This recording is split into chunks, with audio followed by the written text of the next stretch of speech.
नमस्कार दोस्तों, आज हम देखेंगे क्लास 10th के सोशल साइंस का वीवीआई ऑब्जेक्टिव। तो आप लोग बने रहिए शुरू से अंत तक। तो देखिए यहाँ पे पहला ऑब्जेक्टिव हमारा क्या है। एशिया और यूरोप के बीच कौन प्राचीन स्थल व्यापारिक मार्ग था। तो एशिया और यूरोप के बीच में प्राचीन काल में कौन सा व्यापारिक स्थल मार्ग था। तो वो इसका सही आंसर क्या हो जाएगा। तो रेशम मार्ग था। सही आंसर बी हो जाएगा। तो इस चीज़ को आप लोग ध्यान में रखेंगे। चलिए नेक्स्ट क्वेश्चन की ओर बढ़ते हैं। देखिए यहाँ पे नेक्स्ट क्वेश्चन क्या है। चोरी चोरा कांड के बाद गांधी जी ने निम्नलिखित में से किस आंदोलन को बंद कर दिया। तो चोरी चोरा आंदोलन के बाद जो है गांधी जी ने कौन से आंदोलन को बंद कर दिया था। तो वो आंदोलन था असहयोग आंदोलन। कौन सा आंदोलन था। तो वो असहयोग आंदोलन था। सही आंसर हमारा बी हो जाएगा, सॉरी सी हो जाएगा। तो इस चीज़ को आप लोग ध्यान में रखेंगे। चलिए नेक्स्ट क्वेश्चन की ओर बढ़ते हैं। थोड़ा सा गाढ़ा कर लेते हैं कलर को। चलिए देखते हैं नेक्स्ट क्वेश्चन। देखिए यहाँ पे नेक्स्ट क्वेश्चन क्या है। अंतर्राष्ट्रीय मजदूर दिवस कब मनाया जाता है। तो अंतर्राष्ट्रीय मजदूर दिवस जो है वह कब मनाया जाता है। तो ये आप लोग कमेंट में ज़रूर बता सकते हैं। तो अंतर्राष्ट्रीय मजदूर दिवस जो है वो कब मनाया जाता है। तो 1 मई को मनाया जाता है। सही आंसर हमारा बी हो जाएगा। इस चीज़ को आप लोग ध्यान में रखेंगे। सही आंसर बी होगा। सही आंसर बी हो जाएगा। चलिए नेक्स्ट क्वेश्चन की ओर बढ़ते हैं। देखिए यहाँ पे नेक्स्ट क्वेश्चन क्या है। वर्तमान में भारत में कितने केंद्र शासित प्रदेश है। तो भारत में वर्तमान में कितने केंद्र शासित प्रदेश है। तो 9 केंद्र शासित प्रदेश है। सही आंसर हमारा बी हो जाएगा। इस चीज़ को आप लोग ध्यान में रखेंगे। चलिए नेक्स्ट क्वेश्चन की ओर बढ़ते हैं। देखिए यहाँ पे नेक्स्ट क्वेश्चन हमारा क्या है। सूचना का अधिकार संबंधी कानून कब पारित हुआ था। तो सूचना का अधिकार नियम जो है सो वो कब पारित किया गया था। तो 2005 ईस्वी में लागू किया गया था। तो सही आंसर हमारा बी हो जाएगा। इस चीज़ को आप लोग ध्यान में रखेंगे। चलिए नेक्स्ट क्वेश्चन की ओर चलते हैं। देखिए हमारा नेक्स्ट क्वेश्चन क्या है। किसने कहा था लोकतंत्र जनता के द्वारा था जनता के लिए शासन है। तो ये जो है सो अमेरिका के राष्ट्रपति जो थे कौन थे। तो अब्राहम लिंकन के द्वारा ये चीज़ कहा गया था। अब्राहम लिंकन के द्वारा ये कथन दिया गया था। तो सही आंसर हमारा क्या हो जाएगा। बी हो जाएगा। तो इस चीज़ को आप लोग ध्यान में रखेंगे। लोकतंत्र जनता के द्वारा था जनता के लिए शासन है। ये जो है सो कथन अब्राहम लिंकन के द्वारा दिया गया था। चलिए नेक्स्ट क्वेश्चन की ओर बढ़ते हैं। देखिए यहाँ पे नेक्स्ट क्वेश्चन हमारा क्या है। पंचायती राज संस्था को संवैधानिक दर्जा किस संविधान संशोधन से प्राप्त हुआ। तो पंचायती राज संस्था को जो है संवैधानिक दर्जा किस संविधान के संशोधन के बाद प्राप्त हुआ था। तो 73वां संविधान संशोधन के बाद जो है पंचायती राज संस्था को जो है सो संवैधानिक संशोधन में दिया गया था। 73वां संशोधन में। सही आंसर बी हो जाएगा हमारा आंसर। चलिए नेक्स्ट क्वेश्चन की ओर बढ़ते हैं। देखिए यहाँ पे नेक्स्ट क्वेश्चन क्या है। भारत में लोकतंत्र की सफल में क्या बाधा है। तो भारत में लोकतंत्र की सफलता में क्या क्या चीज़ बाधाएं हैं ये आपसे पूछा जा रहा है। तो यहाँ पे भारत में सबसे ज़्यादा शिक्षा है, गरीबी है, बेरोजगारी है। ये सब चीज़ जो है सो लोकतंत्र को सफल में बाधा बनाता है। ये चीज़ बाधा डालता है लोकतंत्र को सफल होने में। तो सही आंसर हमारा क्या हो जाएगा। डी हो जाएगा। यहाँ पे सही आंसर डी होगा। चलिए अभी तक आप लोग हमारे वीडियो को लाइक नहीं किए हैं तो सबसे पहले अभी तक आप लोग वीडियो को लाइक नहीं किए हैं तो वीडियो को लाइक कीजिए और अपने दोस्तों के साथ शेयर ज़रूर कीजिएगा। और अभी तक आप लोग चैनल पर नए हैं तो चैनल को सबसे पहले आप लोग सब्सक्राइब कर लीजिएगा और बेल आइकन को ज़रूर दबाइएगा ताकि जब भी हम वीडियो डालें तो आप लोगों को नोटिफिकेशन मिल सके। चलिए नेक्स्ट क्वेश्चन देखते हैं। बिहार में रज्जू मार्ग कहाँ है। तो बिहार में रज्जू मार्ग जो है सो वो राजगीर में है। कहाँ है। राजगीर में रज्जू मार्ग है। तो इस चीज़ को आप लोग ध्यान में रखेंगे। सही आंसर हमारा बी हो जाएगा। बहुत इंपॉर्टेंट क्वेश्चन है, बिहार बोर्ड में ये पूछा गया क्वेश्चन है। चलिए नेक्स्ट क्वेश्चन देखते हैं। सासाराम नगर का विकास कब हुआ था। तो सासाराम नगर का विकास जो है वो मध्यकाल में ही हो गया था, यानी मध्य युग में ही हो गया था। तो इस चीज़ को आप लोग ध्यान में रखेंगे। सही आंसर हमारा ए हो जाएगा। चलिए नेक्स्ट क्वेश्चन बढ़ते हैं। देखिए यहाँ पे नेक्स्ट क्वेश्चन क्या है। गोविंद सागर कृत्रिम जलाशय संबंधित है। तो गोविंद सागर कृत्रिम जलाशय जो है वो किस चीज़ से किस बांध से संबंधित है ये आपसे पूछा जा रहा है। तो वो कौन से बांध से संबंधित है, तो भाखड़ा नंगल बांध से संबंधित है। सही आंसर सी हो जाएगा। इस चीज़ को आप लोग ध्यान में रखेंगे। चलिए नेक्स्ट क्वेश्चन की ओर बढ़ते हैं। देखिए यहाँ पे नेक्स्ट क्वेश्चन क्या है, सर्वाधिक भूस्खलन प्रवण राज्य है, तो कहाँ पे सबसे ज़्यादा भूस्खलन होता है, ये आपसे पूछा जा रहा है। तो सबसे ज़्यादा भूस्खलन वाला राज्य कौन सा है, तो वो उत्तराखंड है। सही आंसर ए हो जाएगा। इस चीज़ को आप लोग ध्यान में रखेंगे। चलिए नेक्स्ट क्वेश्चन की ओर बढ़ते हैं। देखिए यहाँ पे नेक्स्ट क्वेश्चन क्या है, बिहार का कौन सा भाग सर्वाधिक सूखा प्रवण है, तो बिहार में कौन सा भाग जो है सो सबसे ज़्यादा मतलब सूखा हुआ है या सूखाग्रस्त है, तो सही आंसर सी हो जाएगा। दक्षिण बिहार जो है वो सबसे ज़्यादा सूखा प्रवण क्षेत्र है। चलिए नेक्स्ट क्वेश्चन की ओर बढ़ते हैं।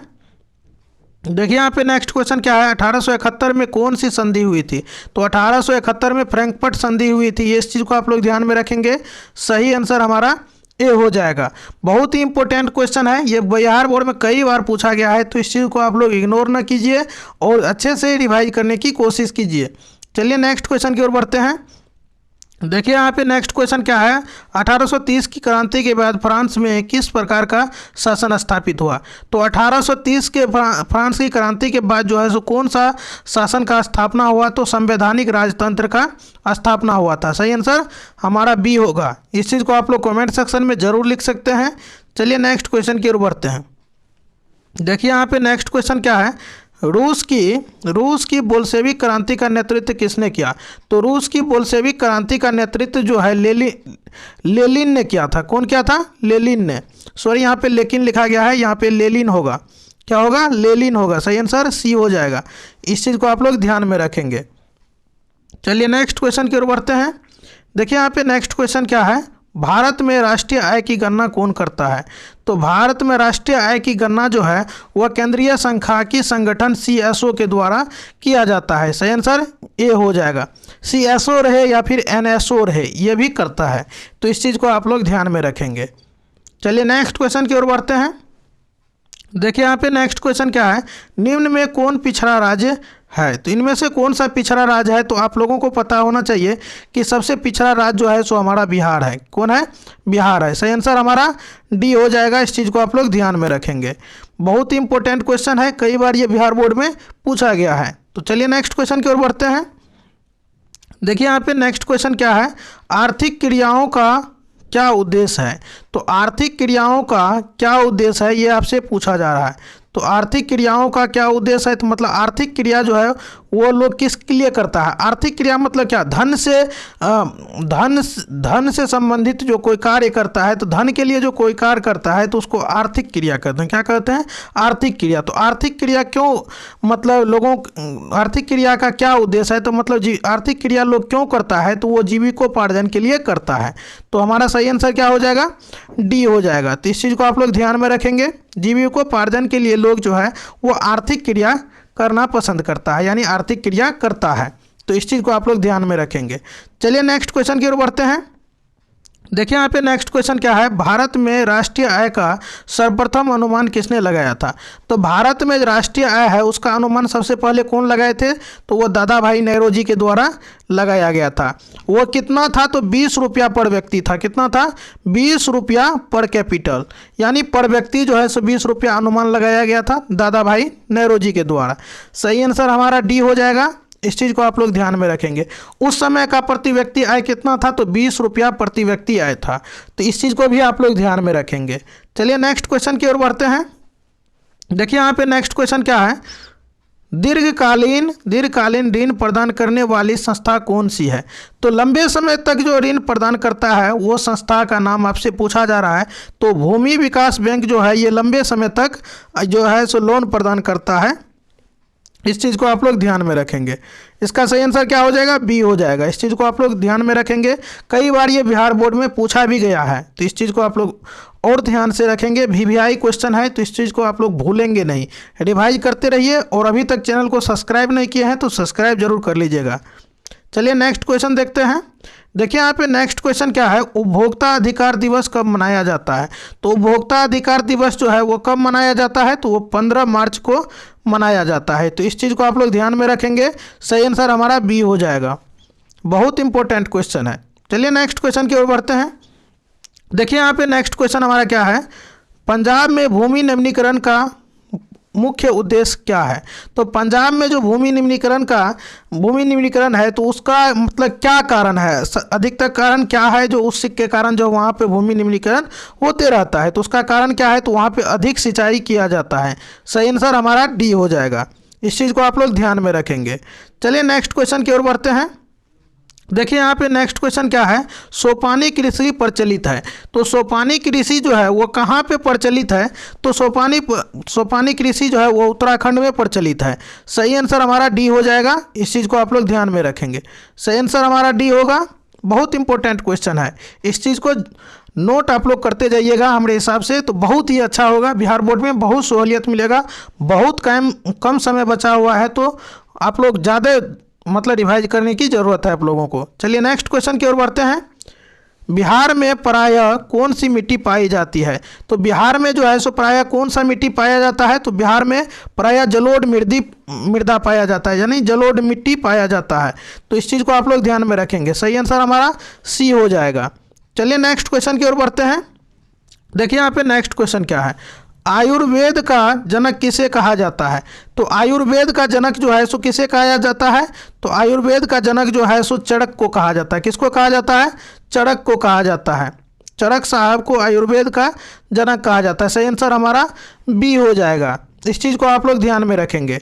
चलिए नेक्स्ट क्वेश्चन की ओर बढ़ते हैं। नेक्स्ट क्वेश्चन देखिए हमारा यहाँ पे क्या है, बिहार में कितने प्रतिशत क्षेत्र में वन है। बिहार के कितने प्रतिशत क्षेत्र पर वन है, तो बिहार में 7% क्षेत्र पर जो है वन है। सही आंसर हमारा डी होगा। इस चीज़ को आप लोग ध्यान में रखेंगे। चलिए नेक्स्ट क्वेश्चन की ओर बढ़ते हैं। देखिए यहाँ पे नेक्स्ट क्वेश्चन क्या है, निम्न में से कौन लोह युक्त खनिज का उदाहरण है। तो लोह युक्त खनिज का उदाहरण जो है इनमें वो मैग्नेटाइट है। क्या है, मैग्नेटाइट। सही आंसर ए हो जाएगा हमारा। तो बहुत इंपॉर्टेंट क्वेश्चन है ये सब। चलिए नेक्स्ट क्वेश्चन की ओर बढ़ते हैं। सबसे घटिया कोयला है। तो सबसे घटिया कोयला के मतलब सबसे घटिया कोयला में किसको माना जाता है, तो पीट को माना जाता है। सही आंसर हमारा डी हो जाएगा। चलिए नेक्स्ट क्वेश्चन की ओर बढ़ते हैं। देखिए यहाँ पे नेक्स्ट क्वेश्चन क्या है, निम्न में कौन रोपण फसल नहीं है। तो इनमें से जो कौन सा फसल है जो रोप करके नहीं पैदा किया जाता है, तो इसका सही आंसर क्या होगा, इस चीज़ को आप लोग कमेंट सेक्शन में ज़रूर बताइएगा। तो 30 का सही आंसर क्या होगा, कौन सा रोपण फसल नहीं है। तो रोपण फसल कौन नहीं है ये आप लोग को कमेंट करना है। तो रोपण फसल कौन नहीं है, तो रबर नहीं है रोपण फसल। सही आंसर ए हो जाएगा। चलिए आज की वीडियो में बस हम इतना ही रखते हैं। उम्मीद करते हैं कि सारा का सारा ऑब्जेक्टिव आप लोगों को समझ में आ गया होगा। अगर नहीं आया तो आप लोग कमेंट सेक्शन में ज़रूर लिखिएगा और बताइएगा कि कौन सा मतलब ऑब्जेक्टिव आप लोगों को समझ में नहीं आया। तो चलिए आज के लिए हम इतना ही रखेंगे। और अभी तक आप लोग चैनल को सब्सक्राइब नहीं किए हैं तो सब्सक्राइब जरूर कर लीजिएगा, ताकि जब भी हम वीडियो डालें तो आप लोगों को नोटिफिकेशन मिल सके। तो मिलते हैं नेक्स्ट वीडियो में, तब तक आप लोग पढ़ते रहिए और मचाते रहिए इसी तरीक़ा से। मिलते हैं नेक्स्ट वीडियो में, तब तक के लिए बाय, टेक केयर।